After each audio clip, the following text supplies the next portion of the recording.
Jumpa lagi di channel Tau Kingdom, di konten Tau Kingdom Wawancara. Kali ini narasumbernya seorang seniman besar asli dari Semarang, kelahiran Semarang. Beliau ini seniman yang serba bisa, satu-satunya yang masih ada di Semarang. Pinter nari, pinter ketoprak, pinter main musik gamelan Jawa, pinter dagel, wah pokoknya macem-macem. Ya, kita akan berbincang-bincang kali ini bagaimana sejarah beliau sampai saat ini, bagaimana pengalaman beliau dalam berkesenian, khususnya kesenian Jawa Tengah. Kita sambut Bapak Toto Pamungkas.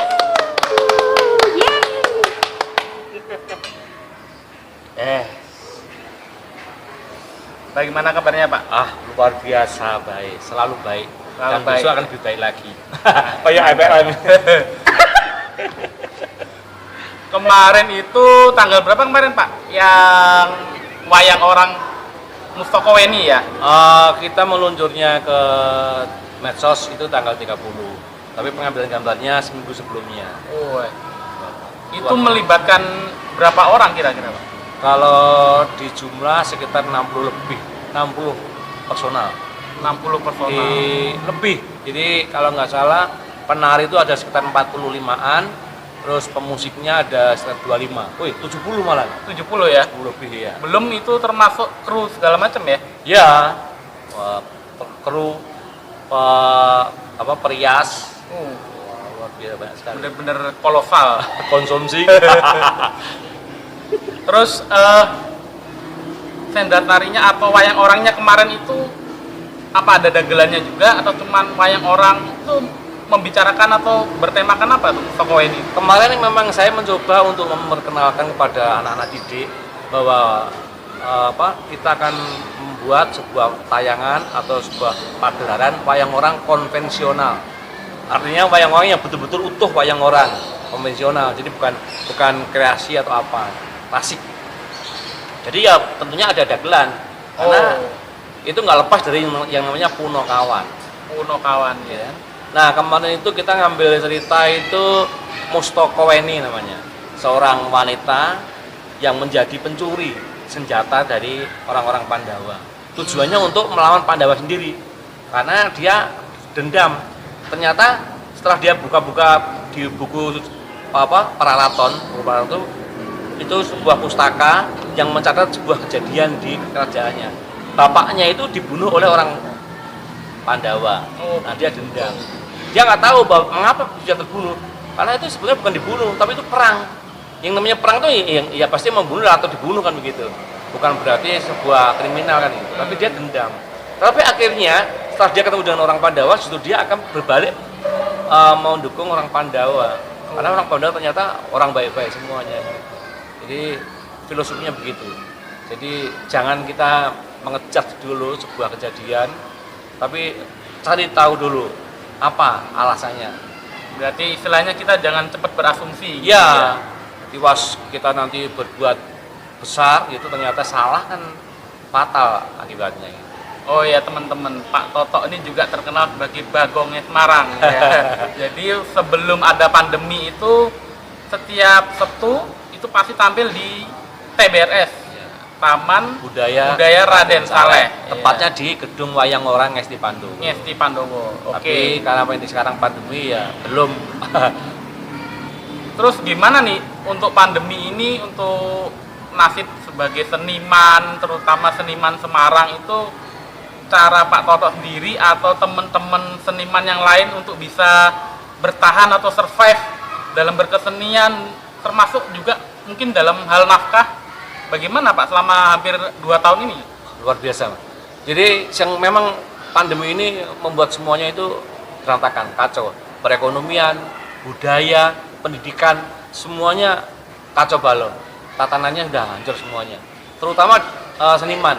Seniman ini paling terdampak atas pandemi ini. Kenapa? Karena perintahnya kan tidak boleh ada kerumunan. Sementara seniman itu kalau berkarya pasti mendatangkan kerumunan. Nah, ini yang seniman nggak bisa bergerak apa-apa. Jadi selama hampir 2 tahun ini memang dampaknya luar biasa. banyak teman-teman seniman yang ekonominya hancur-hancuran ya? hancur. Akhirnya mereka yang nggak biasa jualan kerja apapun untuk menghidupi keluarganya dan segala macam. Nah kalau saya sendiri untung saya masih punya talent yang lain. Saya masih bisa membuat vlog. Awalnya dulu gini, jadi 2 bulan yang pertama itu memang luar biasa. Awal pandemi ya? Wah itu luar biasa stres. Makanya saya mencoba membuat vlog. Saya unggah ke medsos. Ternyata dampaknya itu positif. Ada beberapa instansi yang melihat itu terus tertarik ya? Tertarik, saya dihubungi. Ada dari Kominfo, saya minta dibuatkan sebuah tayangan untuk streaming gitu ya, beberapa episode. Terus juga dari Dinas Kesehatan itu juga minta dibuatkan sebuah tayangan. Kayaknya saya pernah juga lihat ada video singkat tentang prokes juga ya Pak ya? Ada beberapa prokes dari Dinkes, ada juga yang dari teman dari Solo sampai ke sini untuk buat itu. Lah itu efek atau dampak dari membuat vlog. Makanya seniman sekarang harus kreatif ya. Nah, ini Mas, dampak dari pandemi ini. Ada yang menghancurkan, tapi juga ada yang membuat kita semakin kreatif. Nah, kalau saya ambil yang kedua, seniman kena dampak pandemi mestinya harus lebih kreatif, manfaatkan medsos, manfaatkan media yang lain begitu. Vah kayak gubernur kita Pak Ganjar ya, bener-bener pinter pakai medsos. Iya. Keren Pak Ganjar. Nah ternyata menghidupi. Jadi saya dari vlog itu saya pernah buat tayangan dikit gitu. Dulu kan nggak boleh keluar, nggak boleh kemana-mana ya. Saya membuat sebuah vlog itu sama anak saya yang di luar Jawa itu. Dialog begitu tentang pandemi, terus saya edit, saya unggah. Itu dilombakan. Saya ikutkan lomba, menang gitu. Dapat hadiah. Terus juga buat yang vlog yang lain gitu. Makanya ya menghidupi lah. Ada sebuah bank di Semarang ini ngajak ritual, buatkan wayang. Ternyata juga bisa menghidupi. Bisa buat jalan juga ya. Tidak bisa mengajak teman yang banyak. Nah inilah, jadi repotnya begitu. Jadi gitu teman-teman. Jadi keadaan tuh bukan alasan untuk kita terus jadi males atau tidak bisa berbuat apa-apa ya. Pak Toto ini contohnya sebagai seniman serba bisa. Walaupun mungkin awalnya terasa berat, tapi justru itu semakin ditekan, semakin melompat, semakin kreatif, semakin tahu harus bagaimana langkah selanjutnya. Cuma yang mungkin susah bagi seniman khususnya ketoprak itu kan, apalagi kalau dagelan gitu, kalau nggak ada penonton itu gimana ukuran kita lucu atau enggak itu gimana? Iya, barometernya nggak ada kan. Kalau main di panggung dengan banyak penonton, asal semakin rame ketawanya kan semakin berhasil. Berarti jok kita sukses. Joknya gitu. Nah, kalau kita nggak, ya udah pokoknya lempar aja, nggak tahu nanti ada yang ketawa atau enggak, lempar aja joknya gitu. Ya repot kalau jadi pelawak itu. Cuman aman, Man. Pada waktu kita di job oleh sebuah instansi kayak kemarin di rumah sakit itu, Karyadi itu kan ada ulang tahun itu. Kita suruh ngelawak 10 menit. Saya kan takut nanti berhasil atau enggak ini. Tapi karena pandemi ya, karena virtual nggak ada yang nonton, aku malah tenang. Wah, lucu pokoknya main.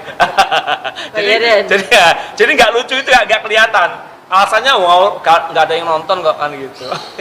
Terus kadang juga Pak Toto ini kalau setiap Imlek itu pasti tampil di pasar Semawis. Iya. Di acara Semawis. Jadi ikut meramaikan di sana dengan gaya Chinese ya Pak ya. Nah, di sana sering membuat cerita-cerita tentang Tionghoa ya, Chinese itu, cuman selalu berhubungan dengan kesenian tradisional. Jadi kesenian tradisional kita kemas, kita kolaborasi dengan budaya China. Ya semampunya lah, yang namanya kreativitas itu ya berkembang terus. Pokoknya nek ora obah ora mamah ngono. Wong Jawa ngarane ora obah ora mamah. Artinya kalau kita nggak ora ubet ora ngliwet. Nah, kalau nggak kreativitas kita nggak ditonjolkan, ya udah kita nggak makan. Nah, kalau kita tahu sekarang Pak Toto kan udah bertahan sebagai seniman itu hampir 50 tahun lebih ya Pak.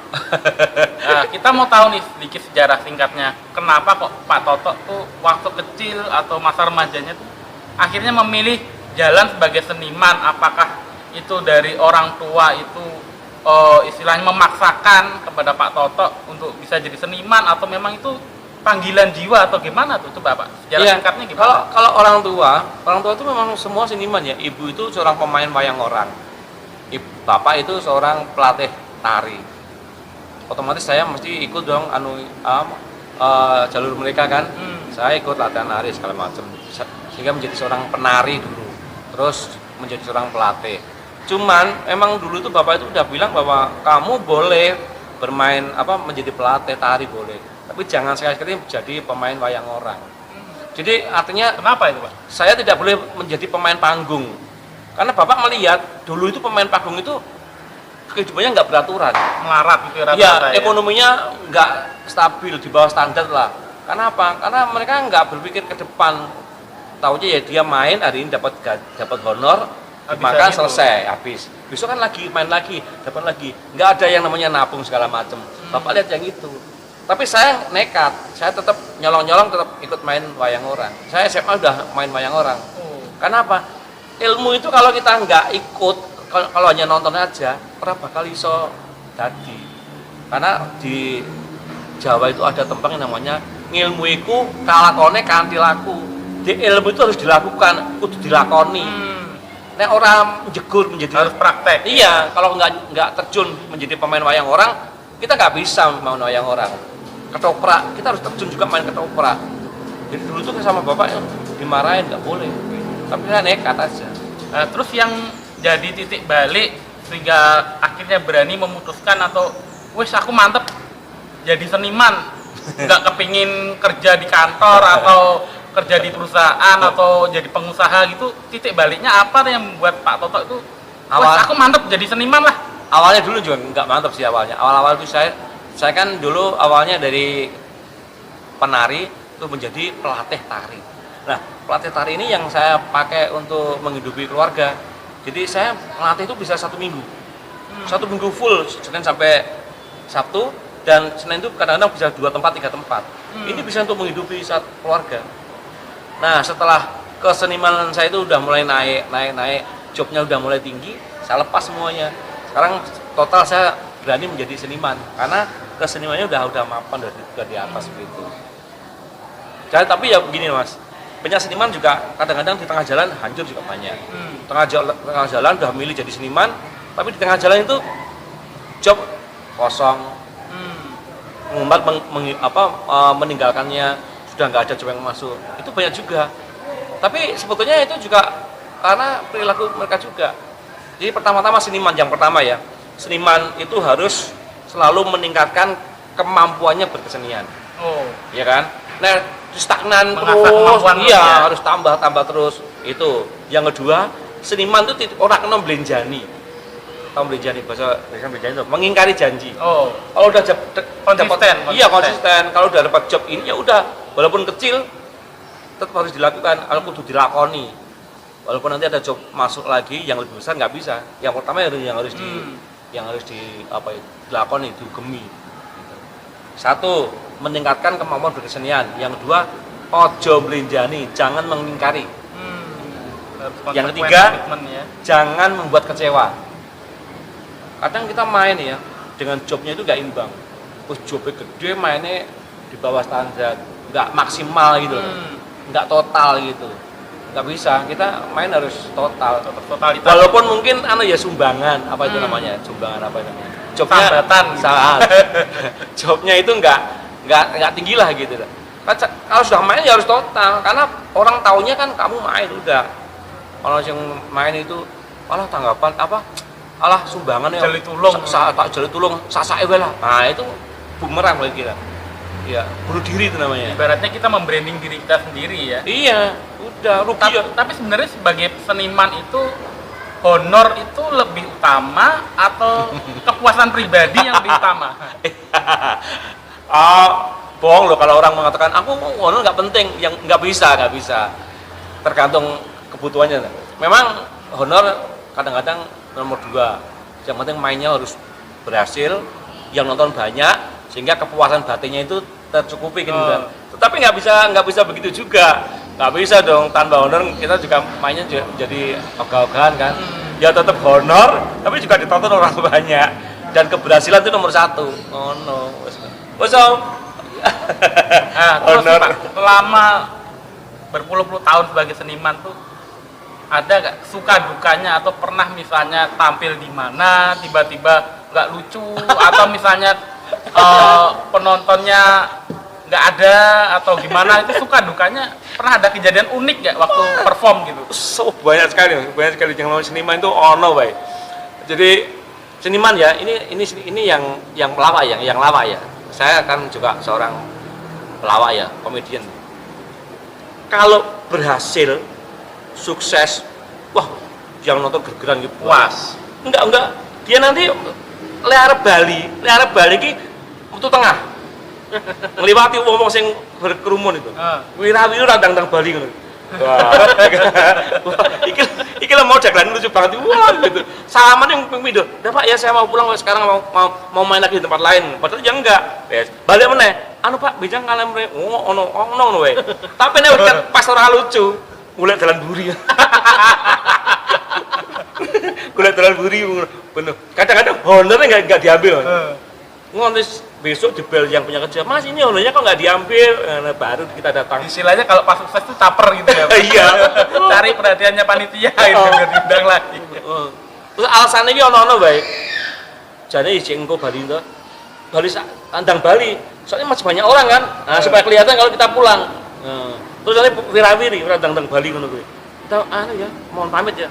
Ini soalnya kita mau main lagi di tempat lain. Padahal ya enggak. Tapi sekali enggak lucu, hilang. Wah, ngumpet. Terus tekniknya tuh atau tipsnya tuh apa sih kok bisa bikin dagelan itu lucu tuh, cara menyeting cerita itu gampang atau susah atau gimana? Nah, ini. Atau belajar Iya. copy paste dari kelucuan orang atau gimana ya? Yang pertama ya, jangan diingkari bahwa pelawak atau dagelan itu pasti pernah plagiat. Pasti pernah memakai triknya orang lain atau triknya dagelan terdahulu. Pasti. Cuman bagaimana kita mengolah lagi, Mengembangkan ya. terus yang kedua, yang ini yang penting, sebagai seorang pemain harus punya kartu as. Kartu as ini dipakai kalau terjadi blank, terjadi vakum, terjadi hal-hal yang tidak diinginkan sehingga permainan itu menjadi nggak bagus. Kartu asnya harus dikeluarkan. Inilah andalannya itu. Jadi kalau nggak punya itu bahaya, karena materi yang sama dipakai orang yang sama, tapi lain tempat Eksekusinya beda ya? Iya, nanti beda juga hasilnya kan gitu. Dipakai orang yang sama, tapi cara makainya juga beda, beda lagi. Pokoknya harus punya kartu as. Terus yang kedua, ada sebuah andalan yang selain kartu as. Kalau toh terjadi blank atau materi kita nggak diterima oleh penonton, biasanya itu mereka akan ketawa atau respon kalau kita menyebut salah satu nama orang yang ada di situ. Orang-orang yang terkenal kita sebut, kita panggil pihak pengundangnya misalnya gitu ya. Pasti responnya banyak, langsung merespon. Ya pokoknya ada aja lah bagaimana caranya kita mengambil simpati mereka, mengambil perhatian mereka gitu. Ibaratnya belajar dari pengalaman. Nah, di samping juga materi yang sudah kita siapkan. Sebagai seorang pelawak itu ada beberapa ya Mas. Yang pertama itu tanggap terhadap situasi zaman sekarang. Ya kan?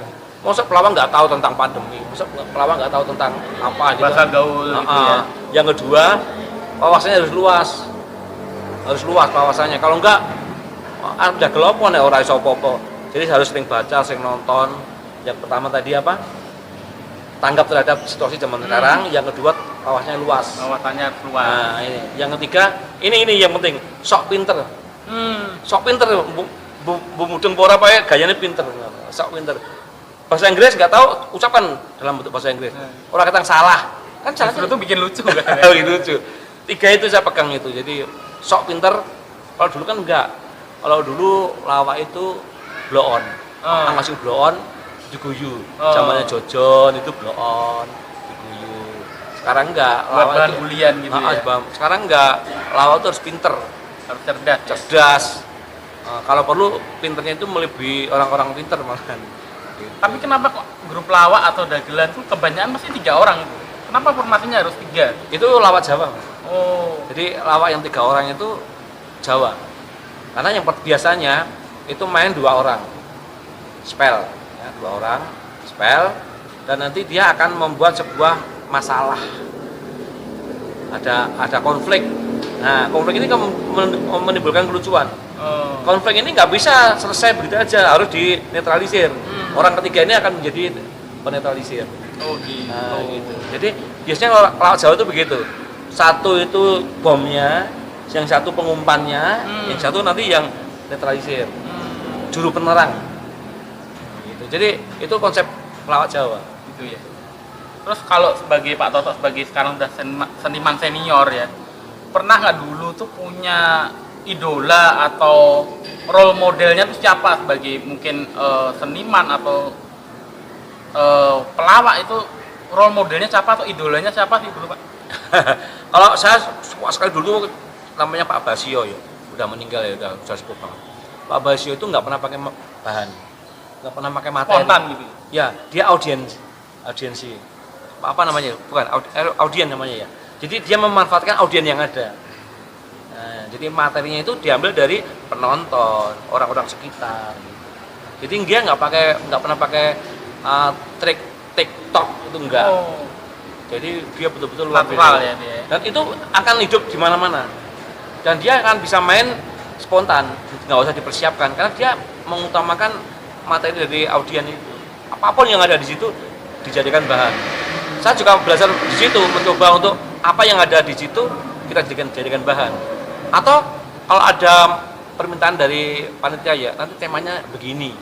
Nah, tema itu menjadi bahan lawakan. Oh. Kalau kita nggak bisa yang begitu-begitu, ya udah mengandalkan materi yang ada, joke kita. Ya kalau pas joke-nya, kalau enggak kan gitu. Jadi semua bisa dipakai kok kalau mau belajar gitu. Tapi enaknya kalau job off air itu bahan kita bisa sama terus ya Pak ya? Ya, Kalau dibuat di instansi mana, dipanggil sana sini tuh. asal beda penonton diulang lagi nggak apa-apa. Nah ini Mas, repotnya jadi seorang pelaku komedi. Pelaku komedi itu pada waktu melontarkan joke yang sama di penonton yang sama, walaupun tempatnya beda, dia pasti dikomentari. Udah pernah, wis tahu. Mungkin karena sekarang udah kemajuan media sosial, mungkin lihat video di mana. Kalau zaman dulu mungkin enggak ya. Nah, itu beratnya di situ. Tapi beda dengan penyanyi. Itu Krisdayanti itu nyanyi menghitung hari itu 1000 kali nggak apa-apa kok. Peneng Didi 1000 kali menghitung hari terus itu nggak Kayak Didi apa-apa. Kempot juga ya. Iya, tapi pelawak itu loh, cuma diulang 2 kali aja ada yang komentar. Ada yang titen ya. Wis tahu, kacau. Kalau nggak wis tahu, dia nggak akan ketawa karena pernah melihat itu. Repotnya kan begitu. Makanya juga penting itu materi-materi kayak Pak Basio. Materi baru juga ya. Kalau yang model kayak Pak Basio itu yang audien itu ya, yang memanfaatkan audien yang ada itu enak, aman. Karena nggak mungkin sama kata-katanya kan. Nah, terus saya juga ngerti sejarahnya Pak Toto itu kan juga punya istri itu juga dari keluarga seniman nih Pak. Ya. Bahkan kakaknya dari istri itu seorang artis terkenal di ibu kota ya. Kita tahu itu Pak Basuki Sri Mulat. Itu gimana kisahnya Pak? Kok bisa dapet keluarga seniman juga? Ya, jangan salah ya. Yang namanya Pak Basuki Sri Mulat itu kan walaupun dia artis ibu kota, tapi dia itu basicnya wayang orang. Oh. Dia dulu pemain panggung di wayang orang. Yang notabene ibunya, bapaknya dia itu pemain wayang orang. Nah sementara ibu saya itu juga pemain wayang orang, satu panggung. Wah. Nah, otomatis ketemu kan di situ. Nah, terus saya juga pengasuh di Sanggar Tari Sobokarti. Oh. Nah, istri saya itu dia latihan narinya di sanggar saya. Ya udah, sering ketemu kan gitu. Nah, akhirnya terus jadilah istri begitu. Jadi enggak orang lihatnya kok bisa ya ketemu ya. Padahal kan Pak Basuki ibu kota ya, Jakarta. Enggak, kita dulu satu tempat, satu daerah di Semarang, di wayang orang Sri Wanito. Wayang orang Ya. Sri Wanito. Sekarang Dulu udah tempatnya di dekat Pasar Dargo ya. sebelah dengan Pasar Dargo. Nah, sekarang udah dibongkar tempat. Ya, karena kemajuan zaman atau apa nggak tahu menjadi sudah gulung tikar itu. Terus Pak Toto juga punya beberapa putra dan putri. Ada nggak Pak yang menuruni darah seninya Pak Toto? Ada. Jadi saya sih nggak dulunya sih nggak memaksa lah untuk harus jadi seorang seniman gitu kan. Tapi saya itu berharap minimal bisa lah nari atau apa gitu. Cuman anak yang pertama yang bisa nari, yang kedua tiga itu cowok-cowok itu sama sekali gak mau nari. Dulu pernah tak suruh nari malah nangis. Yang pertama masih karena cewek kan, jadi masih bisa sering diajak pentas sama mamanya, sering ikut lomba, sering menang juga begitu kan. Tapi karena lulus sekolah terus bekerja, sehingga kesibukannya kan sekarang nggak bisa. Ya lebih utama ke pekerjaan. Nah, untuk generasi muda sekarang itu atau kaum milenial itu kan sangat susah untuk bisa hidup di kesenian. Mungkin bisa, tapi persentasenya itu kecil nggak zaman dulu. Nah, itu kira-kira tuh penyebabnya apa ya Pak? Kenapa anak muda zaman sekarang tuh sangat susah untuk berkesenian? Itu sebetulnya ada ini loh, sangkut pautnya dengan kadang-kadang orang tua gini loh, kowe jogetnya ada di apa kowe? Arep mangan apa kowe? Gitu. Kowe iki ngeband barang iki dadi apa kowe? Arep mangan apa sok ben? Nyambut gawe. Padahal berkesenian itu kan juga bekerja. Banyak orang tua yang takut anaknya menjadi seniman. Takutnya nanti kehidupannya ke depan kelak itu bagaimana begitu. Padahal kalau prinsip saya, semua pekerjaan asalkan ditekuni dengan sungguh-sungguh pasti menghasilkan apapun. Sekarang begini Mas, orang bekerja satu hari rata-rata berapa ribu? Kalau normalnya rata-rata sekarang mungkin 100-150 mungkin. 150 ribu ya. Sebagai seorang seniman hanya waktu 10 menit saya bisa menghasilkan 1 juta. Kan begitu. Harganya itu lebih tinggi sebetulnya. Kalau kita mau sungguh-sungguh tekun. Tekun itu berarti yang mengasah kemampuan, ya kan? Membangun link dengan orang lain, promosi segala macam, pasti menghasilkan. Sampai sekarang saya masih laku. Mungkin karena nek wong Jawa ngarani tanduran zaman biyen. Pada waktu saya masih muda itu keseniannya sungguh-sungguh, tidak mengecewakan. Ya kan? Akhirnya linknya itu terbangun sampai sekarang. Orang-orang yang dulu menjadi penggemar, yang sering ngejob saya, nggak meninggalkan saya sampai sekarang. Gitu. Masih ingat ya? Ya, kalau masalah tari sekarang ya, mungkin saya nggak layak lagi untuk tampil sebagai penari ya, karena usia, badan menggemuk. Ya. Tapi saya kan ngelatih di sanggar. Saya punya murid banyak sekali. Job tari apapun bisa saya layani. Murid saya yang saya tampilkan kan masih bisa menghidupi ya. Terus kita juga bisa menyewakan kostum, kita juga bisa merias, lumayan kan gitu. Jadi waktu tahun 2018 itu Pak Toto pernah bikin pagelaran 50 tahun berkarya ya di Sobokarti 2018 ya? 2018 ya. 55 tahun. Oh 50 tahun berkarya. Bukan. Apa ya Ulang namanya? tahun. Ulang tahun yang ke-55. Jadi 2 jam nonstop nari ya Pak waktu itu ya Pak? Iya, itu apa enggak capek apa enggak pegel itu badannya tuh jangan gimana itu Pak? Jangan kan kok saya. Prepare-nya itu. Jangan kan saya. Banyak teman-teman yang datang itu tokoh-tokoh seniman datang itu sebetulnya tidak hanya ingin melihat, cuma ingin membuktikan kuat orang. Karena itu ada dua ya. Yang pertama nafas, yang kedua itu fisik. Fisiknya kuat mungkin nafasnya, kalau nggak kuat juga hancur. Nafasnya kuat, kalau fisiknya loyo nggak bisa. Saya prepare itu satu bulan. Jadi saya latihan itu 1 bulan penuh. Latihan fisik, latihan nafas itu 1 bulan. Yang kedua puasa. Kalau nggak puasa saya nggak kuat. Kenapa? Perutnya kan buncit. Jadi saya harus menurunkan berat badan terus perutnya supaya bisa datar begitu. Dengan begitu saya bisa nari dengan baik. Untung 1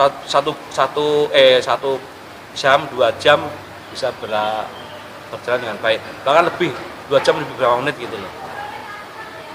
Memang awal tari yang saya bawakan pertama kali, yang pertama itu memang berat sekali. Tapi setelah satu tari dilalui, tari yang kedua, ketiga udah jalan dengan baik. Enak ya, udah jalan enak. Ya. Terus ada sebuah tari di tengah-tengah itu ada tari kocak ya. Itu sebetulnya tak pakai untuk istirahat. Ada sebuah tari itu tak pakai untuk istirahat. Mereka nggak tahu kok bisa kuat karena ada istirahatnya, tapi nari juga. Seperti orang lari. Orang lari itu kalau istirahat nggak duduk, tapi jalan-jalan. Kan gitu. Nah, Ada triknya ya? ada triknya. Ada sebuah tarian yang kocak, yang enteng, tak taruh di tengah-tengah untuk istirahat sambil nari. Oh gitu. Nah, terus waktu itu kan penontonnya banyak banget ya. Wah, luar biasa Waktu itu ya. acaranya benar-benar sukses, benar-benar Ah. berhasil. Nggak nyangka itu. Yang dukung juga banyak, Mas. Yang dukung itu tidak hanya penonton yang datang, tapi ada orang yang menyumbangkan sound system. Oh. Ya, itu kalau nggak salah Pak Agus itu dari Muhammad Luis, Kota Lama, menyumbangkan sound system. Ada yang nyumbang lampu, Lighting. Ya, nyumbang. Ada yang nyumbang syuting, dokumentasi. Jadi nggak bayar semuanya. Itu Wah. kalau di total ada yang nyumbang konsumsi. Wah. Jadi mereka itu ternyata antusias, cuma pengen lihat. Bahkan teman-teman yang dari Solo, Mas, luar kota itu ngebel. Mas, kemarin gawe iki ya Mas ya, 2 jam non-stop ya, nari ya? Iya. Live Mas? Enggak, saya pakai kaset ya, rekaman gitu. Mengapa nggak live? Nah, live itu biayanya besar sekali. Karena pengerawat itu paling nggak 20 orang gitu. Nah, saya kan nggak bisa menggunakan sekian banyak. Mas, nek kowe tenang gawe, tak dukung Mas, tak tekake pemusik dari Solo. Woi. Nggak usah bayar. Wah, luar biasa itu. Jadi ternyata mereka itu gaungnya sampai ke sana. 2 jam non-stop dengan usia 55 tahun itu memang agak berat. Tapi dengan keseriusan akhirnya begitu juga. Saya itu cuma kepengen menunjukkan bahwa kepada saya sendiri, kalau aku dewe gitu, usia 55 tahun aku iso joget pora gitu. Bisa kuat pora gitu. Terus speednya itu masih bisa nggak menanggulangi itu. Kadang-kadang kan oke, wong tua iso joget sak tetahe tapi dengan speed yang segitu Stabil bisa apa nggak? enggak? Nah, stabil atau enggak? Ternyata ya bisa juga. Karena Jadi ya, sebenarnya musuh terberat tuh diri sendiri ya. iya. Yang paling luar biasa itu istri saya tawarin, main joget pora. Yuk kita nari. Yang dulu pernah kita nari selalu nari itu. Oh. Usaha kan dulu sering dapat job nari pasangan itu. Oh. Terus pasangan sama istri. Nah itu tak coba, dia katanya, wah orang kuat aku gitu. Tapi tahu-tahu pas pentas itu si penari yang saya siapkan itu digeser. Dia yang ganti. Ternyata luar biasa itu. Keren. Keren. Jadi kalau sekarang kan Pak Toto lebih aktif di Sanggar Sobokarti. Sanggar Sobokarti itu kalau boleh tahu apa aja sih yang diajarkan, apa aja sih kegiatannya di Sanggar Sobokarti, Iya. ataukah orang luar itu bisa ikut gabung, ikut belajar tuh caranya bagaimana, terus apa aja yang dibelajarkan di sana? Yang pertama gini, Sobokarti itu memang sebuah perkumpulan kesenian ya, yang paling tua di Semarang. Sekarang itu usianya 92 tahun. Oh, Di tahun 29 Sobokarti didirikan itu. Jadi luar biasa. Dan Sobokarti itu mengajarkan berbagai disiplin keseni ya. Yang pertama seni tari, seni karawitan, seni pedalangan, dan pranatacara. Nah, untuk seni tari itu memang dulu pengajarnya ya, pokoknya saya ini generasi yang mungkin terakhir ini, artinya bukan terakhir, yang sekarang ini ya. Saya mengajarkan tari di Sobokarti itu sesuai dengan nalurinya zaman dulu. Bahwa Sobokarti itu mengajarkan tari klasik gaya Surakarta. Tari klasik gaya Surakarta. kenapa nggak gaya Semarang, Pak? Nggak Semarang nggak butuh banyak perbedaraannya. Nah, tetapi di samping tari klasik gaya Surakarta yang diberikan, kami juga memberi mengenalkan kepada anak didik tentang tari daerah, tari gaya Bali, tari gaya Sunda, termasuk tari gaya Semarangan. Jadi tari Semarangan itu bukan materi pokok, tapi materi sampingan. Jadi yang jelas itu kita mengajarkan tari klasik gaya Surakarta. Nah, terus kalau mengikuti kemajuan zaman itu kan, kalau zaman dulu orang nari itu kan diiringi gamelan asli. Iya. Sekarang kan lebih ke flash disk atau CD. Iya. Itu ada bedanya nggak sih? Atau ada gregetnya tuh sama nggak sih? Diiringi gamelan dengan kita denger rekaman itu? Ya beda. Jadi pada waktu kita latihan dengan rekaman, ya memang kita seperti itulah, tetap semangat juga. Tapi pada waktu pas pentas diri dan gamelan langsung ya, live gitu ya, itu semakin greget, semakin luar biasa itu. Apa namanya, rasanya, semangatnya, itu feelnya juga makin meningkat lah gitu. Kayak kemarin kita buat payung orang kemarin juga, wah luar biasa itu. Jadi mereka semangatnya luar biasa karena nari diiringi dengan gamelan langsung itu lebih apa ya, luar biasa lah rasanya gitu. Ada aroma mistisnya pas itu tuh rasanya kerasa ya mungkin. Apa ya istilahnya itu, mereka karakternya itu muncul gitu loh. Keluar ya. Rohnya. Rohnya muncul. Tapi kalau dulu memang latihan pun memakai gamelan zaman dulu, tapi kalau zaman sekarang biayanya besar. Harus mendatangkan pengrawit, tapi kalau dengan apa namanya flash disk atau CD itu kan lebih murah. Nah, terus sekarang sebagai seniman senior khususnya di Kota Semarang, ada nggak pesan-pesan buat generasi muda atau anak-anak muda yang mulai berkecimpung di dunia kesenian atau yang mungkin mau mulai ikut di kesenian, mau jadi penari atau dagelan, itu tuh ada tipsnya nggak supaya mereka tuh bisa konsisten mengikuti jalur mereka seperti Pak Toto sampai saat ini masih bisa jadi seniman yang sukses, itu tipsnya bagaimana? Yang pertama gini, jadi Sebokarti sekarang luar biasa. Jadi para siswanya itu sekarang bludak. Jadi pandemi yang bulan keberapa begitu saya buka lagi, ternyata antusias banget mereka. Dan sekarang muridnya luar biasa. Sanggar di Semarang paling banyak muridnya adalah Sebokarti. Jadi siapapun boleh masuk di Sebokarti, boleh mendaftar menjadi siswa Sebokarti kapanpun ya. Dan mereka dari usia berapapun. Tidak ada batasan umur ya? Ada. Udah tua gitu mau ikut nari gitu Bisa ada murid ini yang 11 sepuh ada. Jadi mulai pra sekolah ya sampai tak terhingga bisa diterima di sini karena kita punya beberapa kelas disesuaikan dengan usia mereka gitu.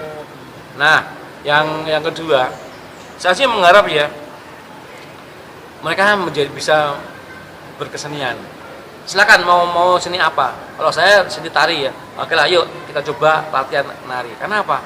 Karena bisa juga loh, yang awalnya menjadi siswa tari terus menjadi penari. Menjadi penari, lama-lama menjadi pelatih tari atau penari yang profesional yang juga menghasilkan, bisa disambi. Mereka mungkin bekerja di kantor tapi juga berkesenian. Nah, kan bisa mendapatkan dua job ya. Dua pemasukan kan, lumayan itu. Dan mereka yang jadi siswa di sini pun masih bisa menghasilkan. Jadi dia belajar, tapi suatu saat dia sering dapat job dari luar juga. Dia latihan nari, tapi juga terima job nari juga dari luar. Luar biasa.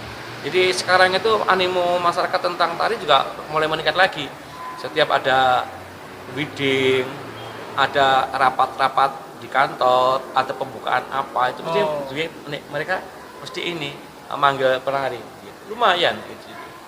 Menghasilkan lah pokoknya. Tapi pernah nggak ada ketakutan di dalam hatinya Pak Toto itu kalau suatu saat nanti kesenian tuh bisa hilang atau khususnya kesenian Semarang tuh lama-lama punah, ada nggak ketakutan seperti itu? Sekarang ini nggak ada. Ini selama saya masih hidup, saya nggak punya ketakutan. Saya masih bisa mengembangkan. Yang saya takutkan kalau saya udah nggak ada, soben sopo. Iya, banyak murid saya banyak sekali, pintar-pintar narinya. Cuma saya belum bisa memastikan ya ilmunya sampai di mana. Karena tari itu kan tidak hanya bergerak, tapi ada pengetahuan tarinya, ada teori tarinya ada. Nah, kemampuan mereka di situ yang saya masih ragukan. Kalau narinya luar biasa, bahkan murid saya itu narinya melebihi saya, kemampuan menarinya, bagusnya, api ele joget kuwi meluwi guru nih malah. Ya karena kan dia masih muda kan, masih lentur. Sementara saya makin menggemuk, makin tua kan. Tapi ilmunya itu loh yang saya masih ragu-ragu. Bisa nggak menyerap ilmu saya, pengetahuan tari maksudnya, teori tari, kemampuan apa tentang gending dan segala macam itu kan perlu dipelajari. Nah itu yang perlu waktu banyak sekali. Saya itu sampai sekarang masih belajar juga, masih belajar terus. Karena ternyata ilmunya itu nggak bisa habis. Masih aja ada gitu. Masih Tapi aja kalau kurang. sebagai seorang seniman, misalnya kita sebagai seniman tari atau seniman ketoprak atau wayang orang, perlu nggak sih sebenarnya kita tuh untuk belajar misalnya budaya Jawa itu seperti apa, adat istiadatnya seperti apa, bahasa itu seperti apa, perlu nggak? Atau kita hanya misalnya tari ya belajar tari aja, nggak perlu belajar sejarahnya, filosofinya seperti apa, terus hal yang terkandung di dalamnya apa? Sebetulnya tari dan wayang orang sebetulnya terpisah sebetulnya ya. Jadi tari itu ya sudah tari aja, wayang orang itu ya wayang orang. Tari di dalam wayang orang itu hanya sebagai pelengkap aja, Pemanis ya. Pemanis aja. Tapi saya sebagai apa ya pegiat seni, saya perlu banget semua tak pelajarin. Semua yang berbau budaya Jawa semua saya pelajarin. Mulai dari tari ya, filosofinya, terus bahasa Jawanya, bahasa wayang, bahasa ketoprak itu beda-beda. Tembang di dalam itu mau copat segala macam semua saya pelajari. Karawitan semua saya pelajari. Saya nggak mengecilkan teman-teman ya. Banyak juga loh guru tari yang hanya menguasai tari. Hanya menguasai tari. Apakah salah? Nggak salah, karena memang itu terpisah sebetulnya. Cuman saya memang perlu untuk saya untuk mempelajari semuanya. Saya membuat saya menjadi komplit. Karena siapa tahu orang butuh ini, butuh itu, butuh belajar ini, saya bisa memberikan pada mereka gitu. Saya mau mencoba untuk membuat komplit lah tentang kasanah Jawa itu. Sampai ke bahasa Jawa saya pelajari sastranya segala macam, tembangnya saya pelajari semuanya. Mungkin yang itu yang membuat saya masih bisa bertahan sampai saat ini. Jadi kalau nggak ada job nari, ada job dagelan, ada job dagelan, ada job ngajar segala macam. Jadi dulu itu pokoknya apapun nggak ada ini tuh ya ngerias. Oh ya ngerias sekalian sewa pakaian, sewa kostum kan lumayan juga. Jadi apapun masih menghasilkan lah gitu. Terus kenapa ya banyak selentingan kalau seorang cowok sebagai penari itu kadang ada tanda kutip tuh kayak melambai gitu tuh. Kenapa ya Pak? Banyak. Sebetulnya bukan karena narinya, tapi memang awalnya mereka berangkatnya udah begitu sebetulnya.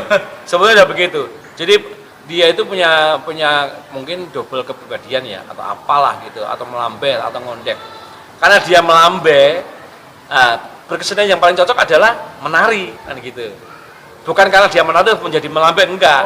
Saya ini nari dari kecil, dari kelas 1 SD sampai sekarang juga nggak melambai. Saya juga normal biasa, punya istri, punya anak, kan nggak masalah. Saya juga mampu menari putri, gembulannya melebihi putri, saya bisa.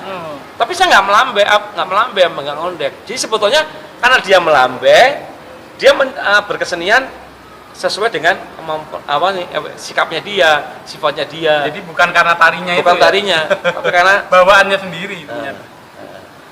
Oke, terakhir nih Pak, sebagai penutup, apa harapannya buat generasi muda, penerus bangsa yang ingin jadi pegiat seni? Harapannya apa ini? Ya ini penting. Untuk anak-anakku sekalian, semuanya aja, jangan takut berkesenian. Jangan takut melakukan tentang hal seni. Kenapa? Kadang-kadang seni itu adalah hobi. Awalnya seni adalah hobi. Tapi kalau kita tekuni, hobi menjadi pekerjaan. Dan pekerjaan itu menghasilkan. Jangan takut berkesenian. Wah, tuh buat teman-teman, jangan takut berkesenian. Terus kalau panggilan jiwanya emang harus jadi kesenian, terus tekuni. Iya, tekuni. Asah terus kemampuannya. Serius. Harus konsisten. Pasti menghasilkan. Oke, terima kasih Pak obrolannya sore hari ini benar-benar super sekali, bermanfaat dan banyak ilmu yang bisa kita dapat. Terima kasih teman-teman, jumpa lagi di channel Talking The. Lanjutkan ya. Yo. Kalian tuh udah saling mengenal atau belum sih sebenarnya? Idep-idepnya kan gitu. Terus siapa itu Pak Toto? Kasih Pak tahu. Toto itu kalau mau tahu buka rahasia guys, mertuaku dewe. Jangan salah. Hubungan di rumah dengan hubungan di medsos beda. Profesional dong, di depan Profesional. kamera profesional. Nah, yang namanya profesional ya profesional, jadi berbayar. Terus kamu dapat anak yang keberapa? Nah, ya itu yang tadi diceritain pinter nari itu. Oke, terima kasih. Bagus gak suaranya?